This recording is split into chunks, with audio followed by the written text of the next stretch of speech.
हाँ बिल्कुल, कोई शक नहीं। देखें, इंडिया ने बहुत अच्छा काम किया है, तो इस बात को सबने एक्नॉलेज किया है, मुझे लगता है राइटली सो। उनके फार्मास्यूटिकल सेक्टर ने बहुत बेहतरीन काम किया है कि वो पूरी दुनिया को अब वैक्सीन इस वक्त दे रहे हैं। हत्ता ये कि वहां पर अब इस लेवल की रिजेंटमेंट आ रही है कि वो कह रहे हैं कि लोकल पॉपुलेशन को आप पहले प्रेफरेंस दें, उनकी हुकूमत बाहर भेजने, अब फिर बाद में आप उसको प्रेफरेंस दें। Hi guys, welcome to this channel. Pakistan की वैक्सीन पॉलिसी से तो आप सभी वाकिफ़ होंगे कि पाकिस्तान की वैक्सीन को लेकर क्या तैयारियां हैं, लेकिन आज जो एक नई अपडेट निकल के आ रही है कि इसके हिसाब से पाकिस्तान दुनिया में पहला देश बन गया है जिसने अपनी प्राइवेट फार्मेसीज को वैक्सीन इंपोर्ट और डिस्ट्रीब्यूट करने का कमर्शियली परमिशन दे दी है। जी हाँ, इसके अनुसार पाकिस्तान की जो कुछ प्राइवेट फार्मेसीज हैं वो बड़े सप्लायर्स से वैक्सीन इंपोर्ट करेंगी और उसे प्राइवेटली पाकिस्तान में सेल और डिस्ट्रीब्यूट किया जाएगा। और इसका नतीजा ये निकल के आ रहा है कि रूस की बनाई हुई जो स्पुतनिक 5 वैक्सीन है उसका प्राइस जो है वो पाकिस्तान में 2 डोजेस के 8,000 रुपए से भी ऊपर जा चुके हैं, जिसके बाद पाकिस्तान की जनता में काफ़ी गुस्सा और नाराज़गी है। आज की इस वीडियो में पाकिस्तानी पैनलिस्ट पाकिस्तान में कोरोना वैक्सीन की कंडीशंस को लेके ही डिस्कशन कर रहे हैं, जिसमें पैनलिस्ट के चेहरों पे फ्रस्ट्रेशन और नाराज़गी साफ नज़र आ सकती है। तो चलिए शुरू करते हैं। अगर वीडियो पसंद आए तो लाइक ज़रूर करें, चैनल को सब्सक्राइब करना ना भूलें और जाते हुए बेल आइकन ज़रूर दबा दें। Thank you. जय हिंद।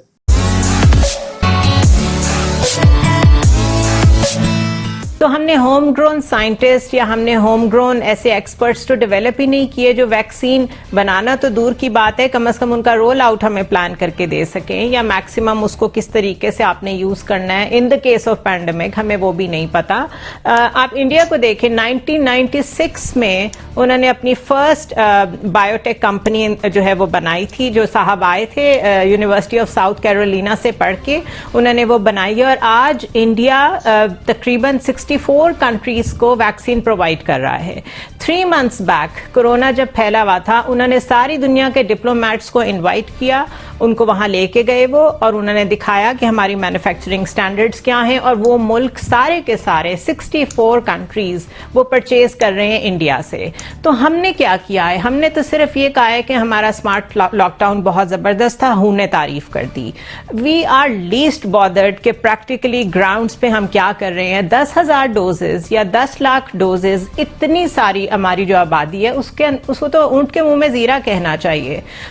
ये तो पहले से सोचना चाहिए था कि ये किस्सा आ रहा है, और चाइना के साथ हमारी ऐसी अंडरस्टैंडिंग थी कि हम उनसे मैन्युफैक्चरिंग कैपेबिलिटी वगैरह ले लेते। वो बेशक आज से महीना 2 महीने बाद जाके कहीं हमारी वो तैयार होती या हमें सप्लाई उससे मिलती, लेकिन कम से कम उसका कंट्रोल हमारे पास होता कि हमारे मुल्क में मिल रही है और आप उसको प्लान कर सकते। अब तो हम दूसरों के रहमो करम पे पड़े हुए हैं कि वो कब देते हैं क्या, और फिर ये है कि मार्केट में मुंह मांगी कीमतें भी मांगी जा रही हैं। उससे नेचुरली आप बार बार अपनी किटी भी देखते हैं कि आप कितना खर्चा उठा सकेंगे। आपके लोग अगर प्राइवेट वो वैक्सीन लें प्राइवेटली तो उनकी जेबों पे कितना बोझ पड़ना चाहिए। तो ये बिला वजह एक बहुत बड़ा इशू बन चुका है।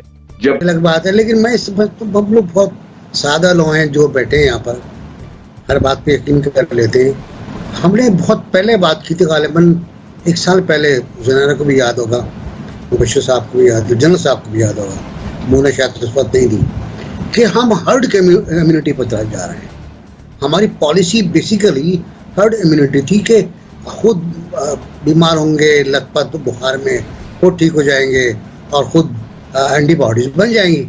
ये हमारी फिलॉसफी थी जिसकी बार बार तरदीद की गई। अभी इंडिया का एक चैनल है CNN 18, उसने पूरी रिपोर्ट दी इस बारे में कि पाकिस्तान की पॉलिसी क्या है।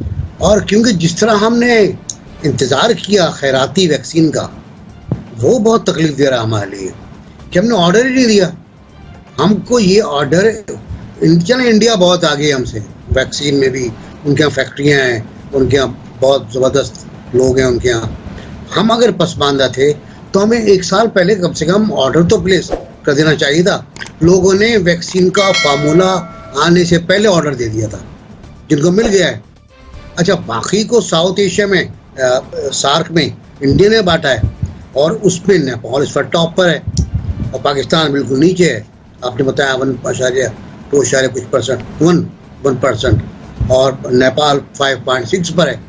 तो अंदाज़ा लगा लें, बांग्लादेश हमारी आबादी तकरीबन बराबर है, बांग्लादेश 3.5 पर है।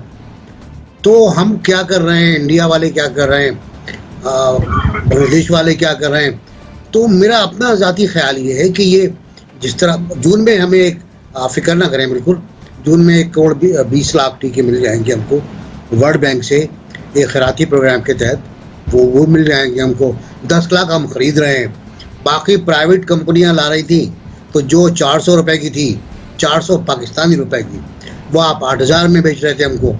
उस पर भी उनको एतराज़ हो गया। उन्होंने कहा जो वापस चले जाते हैं तो उनसे कहें वापस चले जाएं और आप भी वापस चले जाएं, क्योंकि आप तो सिर्फ कारोबार कर रहे हैं हमारे साथ।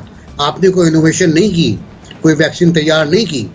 आप मंगाते हैं, आप बेचते हैं और जितनी इम्पोर्टेड दवाएं महंगी हैं उनका आपको अंदाजा ही नहीं है। बिल्कुल। तो ये वैक्सीन भी महंगी करेंगे और ये लोगों की, अगर वैक्सीन ठीक हो वो रह जाएगा और देहात में क्या होगा ये तो सोचें आप। हाँ बिल्कुल, कोई शक नहीं। देखें, इंडिया ने बहुत अच्छा काम किया है, तो इस बात को सबने एक्नॉलेज किया है और मुझे लगता है राइटली सो। उनके फार्मास्यूटिकल सेक्टर ने बहुत बेहतरीन काम किया है कि वो पूरी दुनिया को अब वैक्सीन जिस वक्त दे रहे हैं। हत्ता ये कि वहां पर अब इस लेवल की रिजेंटमेंट आ रही है कि वो कह रहे हैं कि लोकल पॉपुलेशन को आप पहले प्रेफरेंस दें, उनकी हुकूमत बाहर भेजने, अब फिर बाद में आप उसको प्रेफरेंस दें। बेशक फॉर्मूला उनका नहीं है एस्ट्राजेनेका, लेकिन ये कि फिर भी वो मैन्युफैक्चर कर रहे हैं, उनके पास इतनी कैपेबिलिटी है, वो तमाम बैनुल-अक़वामी स्टैंडर्ड्स को मीट कर रहे हैं, ये भी बहुत बड़ी बात है। तो हमारे फार्मास्यूटिकल सेक्टर पे जो बात हुई है बिल्कुल 100% दुरुस्त है कि ये अपनी प्रॉफिटियरिंग में लगे रहते हैं, खुद इनको माल छापने से फुर्सत नहीं है, कोई इनोवेशन कभी नहीं की, कोई जिद्दत नहीं लेके आए। और अब जो मामला चल रहे हैं वो भी बहुत परेशान कुन है। हम लोग बहुत बहुत पीछे हैं, हम बहुत लैग कर रहे हैं। कर लूं, एक तो आपने कहा नेशन ऑफ क्राइसिस है, लेकिन हर क्राइसिस में हमने एड का इंतजार ही किया, कुछ भी हमने प्रीएम्प्टिव नहीं किया। आप फ्लड ले लें, आप अर्थक्वेक ले लें, आप कोई भी पाकिस्तान में जब भी डिजास्टर आया तो आपने एड का वेट किया और आप खुद कुछ भी नहीं कर पाए।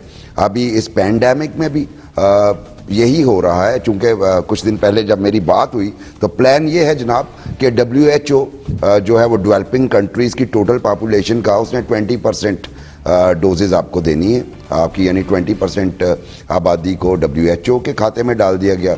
कुछ चाइना ने दे दी, जिसके लिए जिसको आपने इमरजेंसी यूज़ के लिए हेल्थ वर्कर्स को और जो एल्डरली पीपल हैं उनको लगा दी गई। उसके बाद परचेज का प्लान कहीं भी नहीं था। उसकी वजह क्या थी? उसकी वजह ये थी कि जनाब ये कहना था कि इंतहाई ज़िम्मेदार स्टेट फंक्शनरी का कि चूँकि हमारी 65 से 70% आबादी जवान है और वो उनके लिए ये जो वायरस है ये मैटर नहीं करता, वो खुद ही ठीक हो जाते हैं, बल्कि बहुत सारों को तो सिम्टम्स भी उस तरह के नहीं आते। इसलिए हम जो है इमीडिएटली वो जो 20% के लिए डोजेज़ WHO देगा और बाकी जो हमें दोस्त ममालिक देंगे उससे गुजारा करेंगे। और अभी ये पता नहीं कैसे कड़वा घूंट भरा है